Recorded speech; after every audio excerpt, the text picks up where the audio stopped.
Hello प्यारे बच्चों, मेरा नाम है Devashish Sharma from SV career academy. आज हमारा लास्ट लेक्चर होने वाला है क्लास 10th करंट इलेक्ट्रिसिटी का, जिसमें हम छोटी छोटी बहुत सारी बातें करेंगे। ये लेक्चर इंपॉर्टेंट दो चीजों के लिए। नंबर वन, बोर्ड्स में इससे सवाल काफी आते हैं, जनरली 2 या 3 मार्क्स के छोटे टाइप के आंसर्स, एंड इससे कॉम्पिटिटिव एग्जाम्स में भी काफी सवाल आएंगे। तो बहुत ध्यान से सुनेंगे, नोट साथ साथ बनाएंगे। This would be your last lecture on current electricity. छोटी छोटी बातें करेंगे इसमें हम, and test is coming up. Sunday को तुम्हारा टेस्ट आ रहा है, बहुत बढ़िया से परफॉर्म करना। Let's start. राइट, हम जो बेसिक चीज आज करने वाले हैं that is my domestic circuit.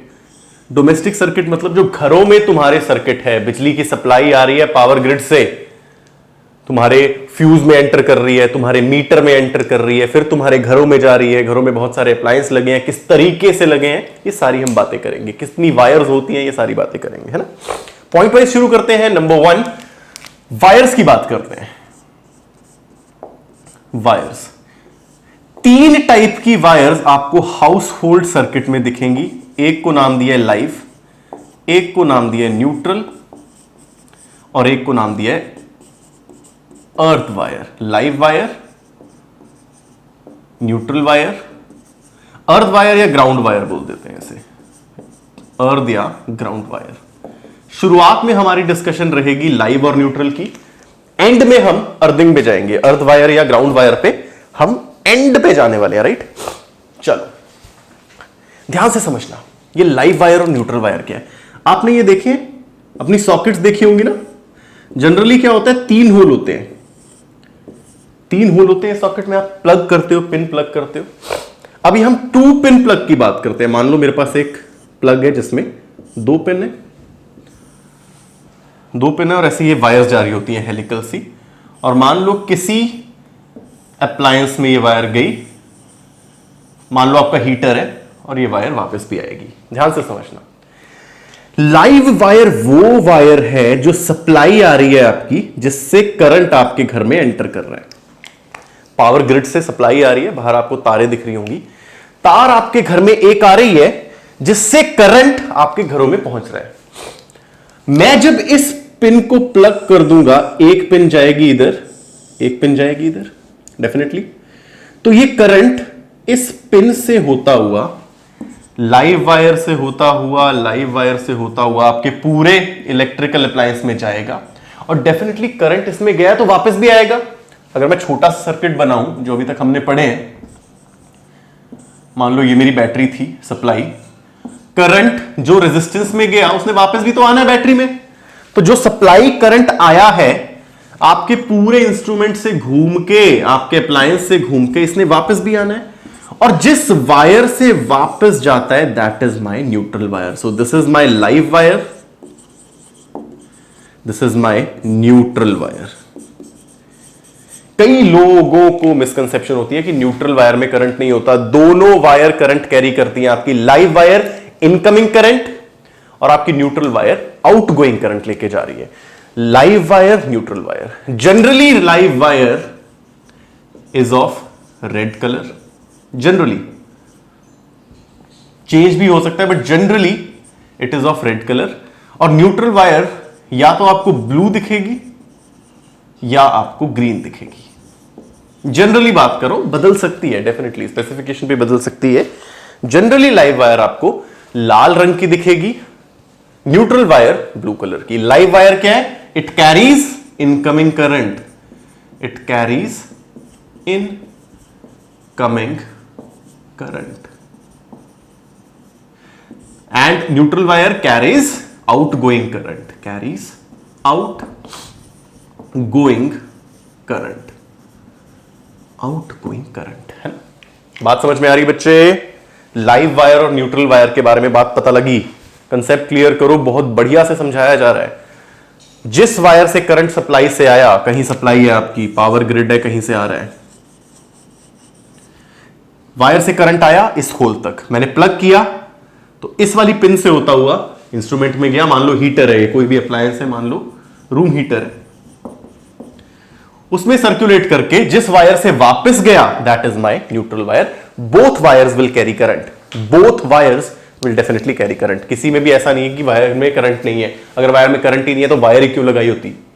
तो ये मत सोचना neutral wire doesn't have current, it has current. तीसरी वायर पे बाद में आएंगे, तीसरी वायर से बाद में आएंगे, तीसरी वायर में बाद में आएंगे, एंड में बिल्कुल। तो पहली बात, वायर्स की बात आपको पता लग गई।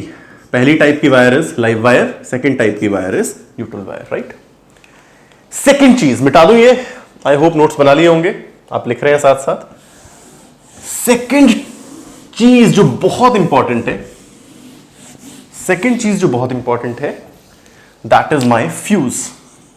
ये फ्यूज क्या है? बहुत इंपॉर्टेंट पार्ट है सर्किट का। What is my fuse? फिर से समझो, जो आपकी लाइव वायर आ रही है, जो आपकी लाइव वायर घरों में एंटर कर रही है, जिसके थ्रू करंट आ रहा है, उसके रास्ते में एक डिवाइस लगा रहे हैं जिसको मैं बोल रहा हूं फ्यूज, जिसको मैं नाम दे रहा हूं फ्यूज। एंड फिर अगेन ये लाइव वायर, मतलब ये वायर आ रही है, मान लो ये लाइव वायर है, ये भी लाइव वायर है, इसके रास्ते में मैंने एक डिवाइस लगा दिया, एक डिवाइस लगा दिया। लाइव वायर घरों में एंटर कर ही नहीं है, अभी बाहर ही है, फ्यूज है, अब ये घर में एंटर कर रही है, इसके बाद ये आपके घरों में एंटर करेगी। तो जब पहले एंटर करने से पहले लाइव वायर के रास्ते में एक डिवाइस लगाया जिसको नाम दिया है फ्यूज। तो मैं लिख लूं फ्यूज क्या? It is a safety device, it is a safety device connected in the path of, किसके पाथ में? लाइव वायर के, live wire connected in the path of live wire, path of live wire. भाई क्यों करते हैं? पहली बात तो देखो, एक सेफ्टी डिवाइस है, काय की सेफ्टी दे रहा है? फ्यूज तो उड़ता रहता है, दिक्कत देता है। अरे फ्यूज ना हो तो बाकी सब उड़ जाएगा तुम्हारे घर में, शुक्र मनाओ फ्यूज ही उड़ता है। अगर फ्यूज नहीं लगा होगा तो एसी, टीवी, ब्ला ब्ला ब्ला सब उड़ जाएगा। क्यों? मान लो पहली बात देखो, ये फ्यूज बना किससे? कुछ नहीं है, ये कोई खतरनाक डिवाइस नहीं है, इसके अंदर एक पतली सी तार होती है, ये एक पतली सी यानी थिन वायर है। किस चीज से बनी है सर? लेड और टिन के एलॉय से। ये लेड और टिन के एलॉय समझते हो? कॉम्बिनेशन ऑफ या मिक्सचर ऑफ मेटल इन अलग अलग प्रोपोर्शन। लेड और टिन के एलॉय से बनी पतली सी वायर। समझो लाइव वायर मोटी है, बीच में ये लाइव वायर आई, ये घर में एंटर की, बीच में एक पतली सी वायर लगा देते हैं, उसे फ्यूज वायर बोलते हैं। It is made up of lead and tin. और इस वायर की दो प्रॉपर्टीज हैं जिसके कारण ये यूजफुल है। Properties, it has very high resistivity, very high resistivity. Resistivity याद है ना? रेजिस्टिविटी याद है ना? प्रॉपर्टी ऑफ अ कंडक्टर जिसके थ्रू वो करंट को अपोज कर रहा है। It has very high resistivity, बहुत ज्यादा हाई रेजिस्टिविटी है, और लो मेल्टिंग पॉइंट है, लो मेल्टिंग पॉइंट है। सर इससे होगा क्या? मान लो किसी कारण आपका करंट बहुत ज्यादा आने लगा लाइव वायर से, किसी गड़बड़ी के कारण बहुत ज्यादा करंट आपका लाइव वायर से आने लगा, और इतना करंट आपके अप्लायंसेस से जाएगा, दे विल बर्न, वो जल जाएंगे। तो होगा क्या? ये बढ़ा हुआ करंट फ्यूज वायर से जाएगा, इसकी रेजिस्टिविटी बहुत ज्यादा है, रेजिस्टिविटी बहुत ज्यादा है, तो ये जल्दी हीट अप होगी, it will start to heat up, ये बहुत गर्म हो जाएगी, है ना? बहुत गर्म हो जाएगी, और इसका मेल्टिंग पॉइंट है बहुत कम, गर्म होगी तो पिघल जाएगी, it will melt, it will melt, और मेल्ट होगी तो क्या हो जाएगी? इट विल ब्रेक, टूट जाएगी। लाइव वायर से करंट बढ़ा, ये पतली सी वायर है, रेजिस्टिविटी हाई है, रेजिस्टिविटी हाई मतलब बहुत जल्दी हीटअप होगी।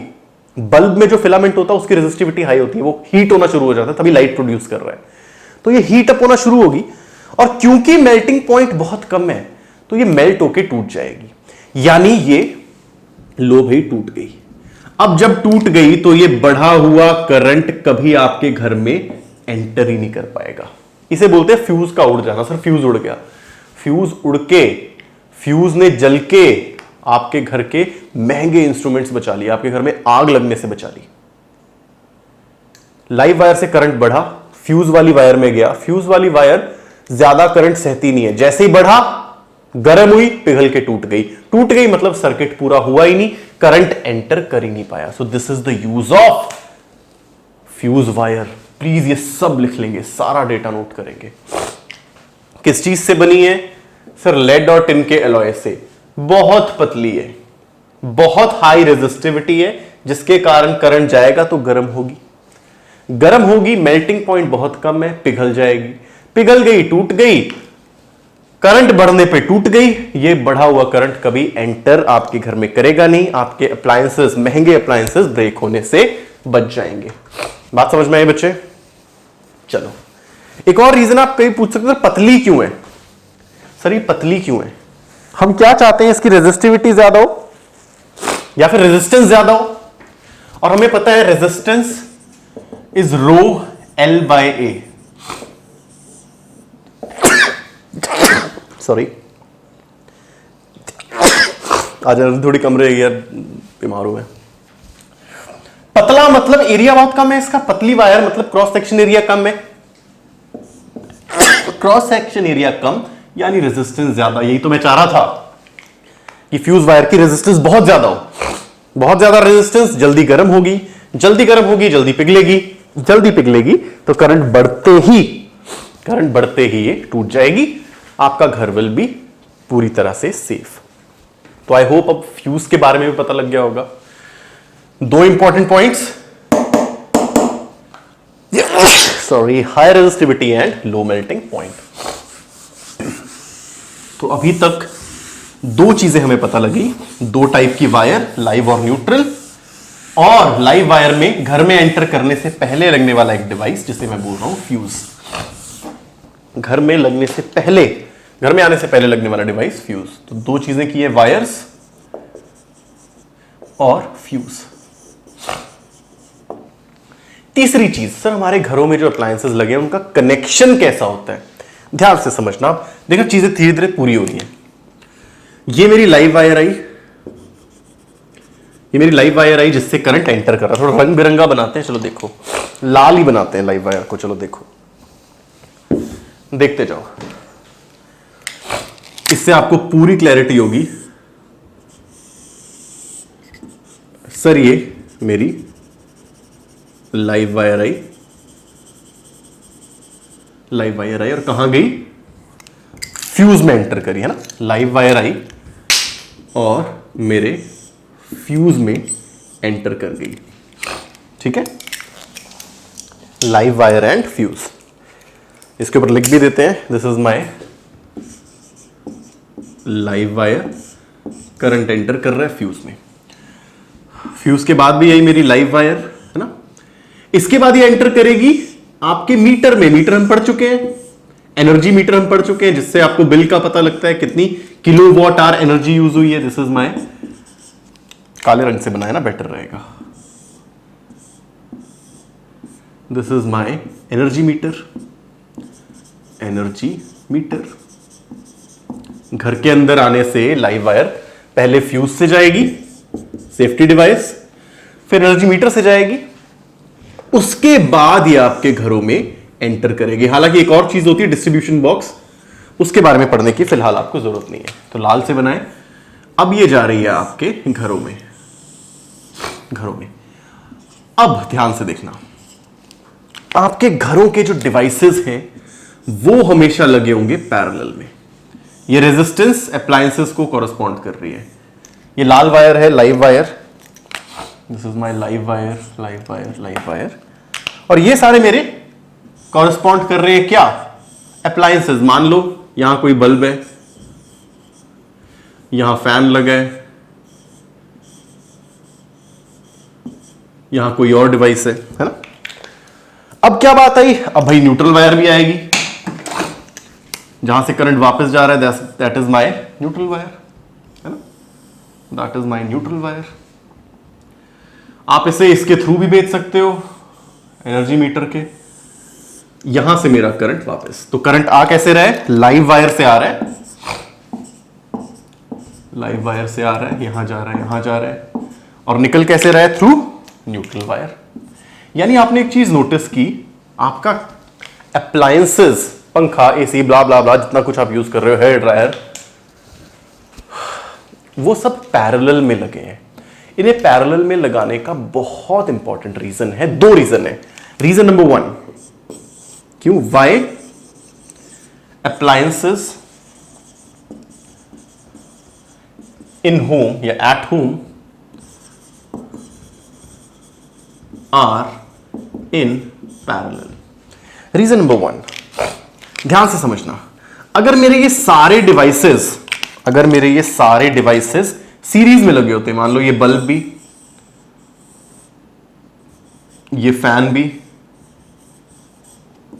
ये एसी भी, अगर ये एक के बाद एक सीरीज में लगे होते तो करंट डेफिनेटली ऐसे जा रहा है, करंट डेफिनेटली ऐसे जा रहा है। मान लो गलती से मेरा बल्ब खराब हो गया, बल्ब की तार टूट गई, फिलामेंट टूट गया, तो मेरा करंट अब आगे कभी जा ही नहीं पाएगा। यानी अगर सीरीज में ये एक अप्लायंस खराब हुआ, बाकियों में कभी करंट पहुंचेगा नहीं, बाकी भी चलना बंद हो जाएंगे। That means if in series one of the appliance breaks या malfunctions,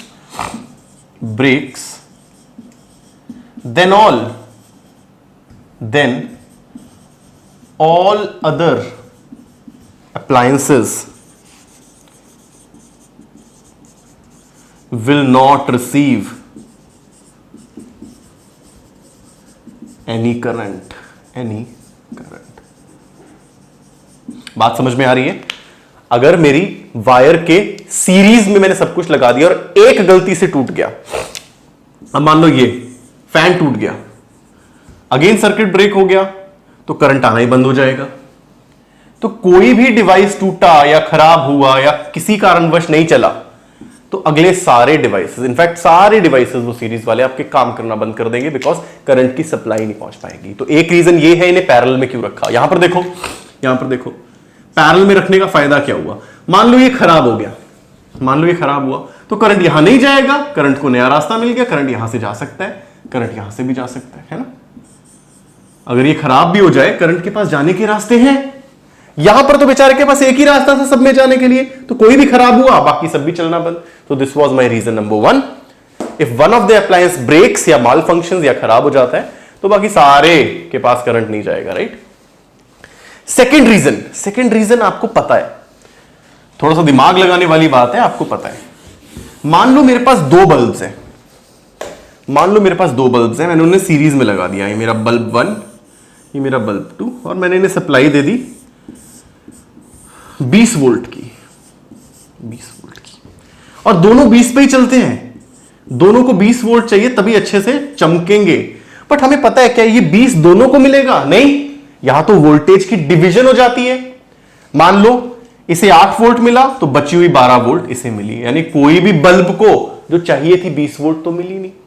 बट अगर मैं इन बल्ब्स को पैरेलल में लगा दूं, अगर इन्हीं बल्ब्स को मैं पैरेलल में लगा दूं और फिर 20 वोल्ट दूं, तो पैरेलल में मैं जानता हूं, देखो इस बैटरी के दोनों एंड्स इस बल्ब से भी जुड़े हैं, इस बल्ब से भी, दोनों को कितनी मिल जाएगी? 20 वोल्ट और 20 वोल्ट। तो पैरेलल में लगाने का second reason, so that every device या every appliance may receive sufficient voltage। सभी को ढंग से वोल्टेज तो मिले। अगर मैं एक और बल्ब लगा देता, कुछ वोल्टेज इसने खाई, कुछ इसने खाई, थोड़ी सी तीसरे को मिलती। पैरेलल में सबको वोल्टेज बराबर मिल रही है। So there are 2 reasons to connect appliances in parallel. Number 1, अगर एक खराब हो रहा है तो दूसरे में जाने के लिए करंट के पास रास्ता है। सीरीज में होते तो रास्ता ही नहीं मिलता। सेकंड, मान लो जो घरों में आती है वोल्टेज कितनी आती है आपको पता ना, 220 वोल्ट। तो 220 वोल्ट इसे भी मिल रही है, इसे भी मिल रही है, और इसे भी मिल रही है, सबको मिल रही है। सीरीज में होता तो हमें पता है वोल्टेज की डिवीजन होती है, हमने रूल भी किया था वोल्टेज डिवीजन रूल। तो आई होप डोमेस्टिक सर्किट में आपको भी दिक्कत नहीं आएगी। वायर्स के बारे में आपको पता है, फ्यूज के बारे में पता है, एनर्जी मीटर हम कर चुके हैं पहले से, बिल निकालना हमें आता है, और सारे अप्लायंस किस तरीके से लगे हैं वो भी आपको पता है। अब आ रहे हैं सर तीसरी चीज में, जो हमने शुरुआत में बात की थी। तीसरी वायर का क्या काम है सर? करंट आया, बहुत बढ़िया, करंट आके चला गया, बहुत बढ़िया। सर ये तीसरी वायर कर क्या रही है? तीसरी वायर कर क्या रही है ना? अभी देखते हैं तीसरी वायर क्या कर रही है। चलो देखो, मेरा सॉकेट है सर, ये 3 होल्स होते हैं, एक में पीछे से लाइव वायर आ रही है जिससे करंट आ रहा है, एक से वो करंट वापस जा रहा है। ये मान लो मेरा 3 पिन प्लग है, 3 पिन है इसमें, है ना? 3 पिन है, 3 पिन इसमें लगी हुई है, 1, 2 और 3, है ना?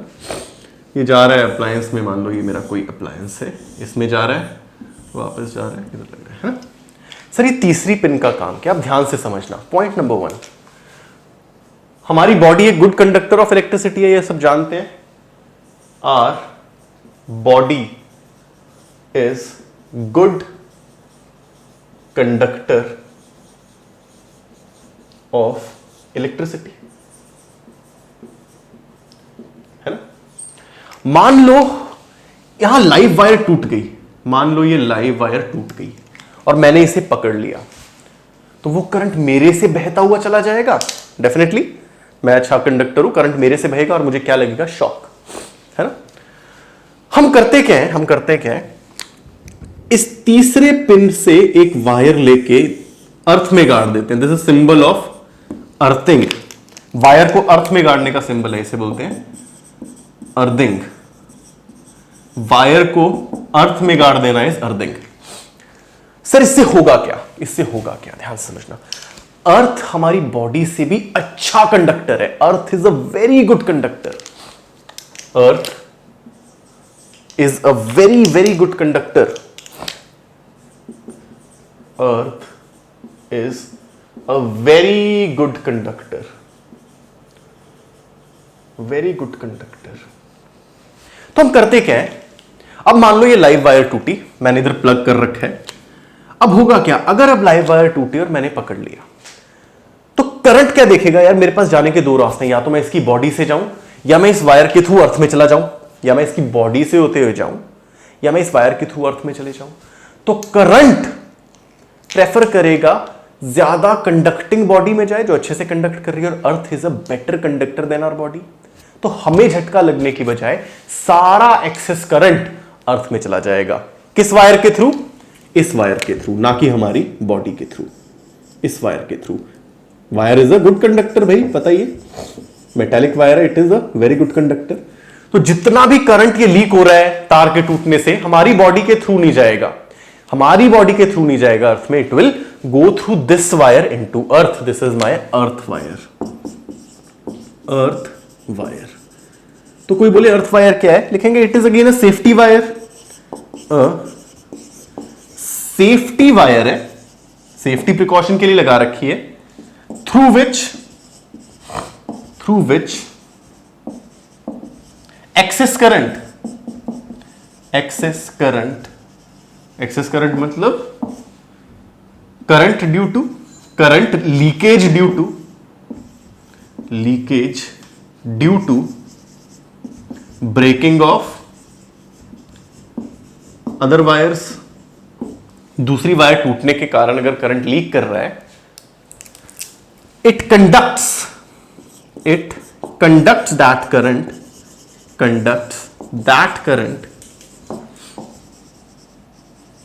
into the earth। अर्थ में उस करंट को सारा भेज देगा। किस वायर के थ्रू? अर्थ वायर के थ्रू। ये सिंबल है अर्थिंग का। इसीलिए बोलते हैं हमेशा 3 पिन वाला प्लग आपको प्रेफर करना चाहिए लेने के लिए, ना कि 2 पिन वाला। हमेशा 3 पिन वाला प्लग आपको प्रेफर करना चाहिए, ना कि 2 पिन वाला। 2 पिन वाले में अर्थ वायर है नहीं, उसमें किसी कारणवश तार टूटी और मैंने पकड़ लिया, झटका लगेगा, पूरे घर में करंट। बट अगर अर्थ वायर में ऐसा कुछ एक्सीडेंट हुआ तो वो अर्थ वायर के थ्रू, अगर 3 पिन प्लग वाले में अगर ऐसा कुछ एक्सीडेंट हुआ तो अर्थ वायर के थ्रू वो सारा अर्थ में चला जाएगा, राइट। तो इसी के साथ बच्चे हम कंक्लूड कर रहे हैं हमारा करंट इलेक्ट्रिसिटी। आई होप सारी चीजें समझ आ चुकी होंगी। एक छोटा सा पॉइंट और देख लो, कई बार आता है बल्ब की वायर, चलो मैं एक बार, ये छोटा सा पॉइंट है, बोलता है बल्ब में जो वायर डल रही होती है जो टंगस्टन की होती है, अभी वाले CFL नहीं, पुराने बल्ब नहीं होते थे जो फिलामेंट वाले जिसमें वायर सी दिखती है आपको पतली सी, बल्ब में पुराने जमाने के देखोगे तो ऐसे वायर सी होती है बहुत पतली सी। बोल रहे हैं इस वायर की क्या प्रॉपर्टी होनी चाहिए, इस वायर की क्या प्रॉपर्टी होती है। पहली बात ही टंगस्टन से बनी होती है, it is made up of tungsten, एक एलिमेंट है टंगस्टन, ठीक है। प्रॉपर्टी बोल रहे हैं भाई, क्या प्रॉपर्टी है। हमने फ्यूज वायर की भाई, फ्यूज वायर की क्या की, हाई रेजिस्टिविटी होनी चाहिए ताकि गर्म हो, और मैं चाहता हूं ये वायर भी गर्म हो तभी तो चमकेगी। It should have high resistivity ताकि क्या हो, हीट प्रोड्यूस, और इस हीट से लाइट प्रोड्यूस हो, है ना। बल्ब चमकेगा कैसे, इसमें से करंट जाएगा, गर्म होगी, चमकेगा। बट फ्यूज में मैंने बोला था उसका मेल्टिंग पॉइंट कम होना चाहिए ताकि वो टूट जाए जल्दी से और करंट आगे घरों में ना जाए। बट मैं चाहता हूं क्या मेरा बल्ब की तार टूट गया तो वो क्या बोलेंगे, फ्यूज हो गया। हम बोलेंगे it should have high melting point, high melting point. छोटा सा चीज थी, हमेशा पता होनी चाहिए। कई बार डिफरेंशिएट आ जाता है कि फ्यूज की वायर और बल्ब की वायर की प्रॉपर्टीज की डिफरेंशिएट करो। दोनों की रेजिस्टिविटी तो हाई होनी चाहिए ताकि हीट प्रोड्यूस हो, बट फ्यूज का मेल्टिंग पॉइंट कम ताकि टूट जाए जल्दी से, पिघल जाए। बट इसका मेल्टिंग पॉइंट, बल्ब की वायर का मेल्टिंग पॉइंट हाई ताकि ना फ्यूज हो, राइट। इसी के साथ we will finish our first chapter class 10th current electricity 100%। I hope मजा आया होगा इस चैप्टर में। नेक्स्ट चैप्टर स्टार्ट करने से पहले कल संडे है, you will be having test, बहुत कुछ दाव पे लगाए, अच्छे से पढ़ें, बिल्कुल घबराए ना। कोई भी डाउट है व्हाट्सएप में, पढ़ते रहो, एंजॉय करो। जय हिंद।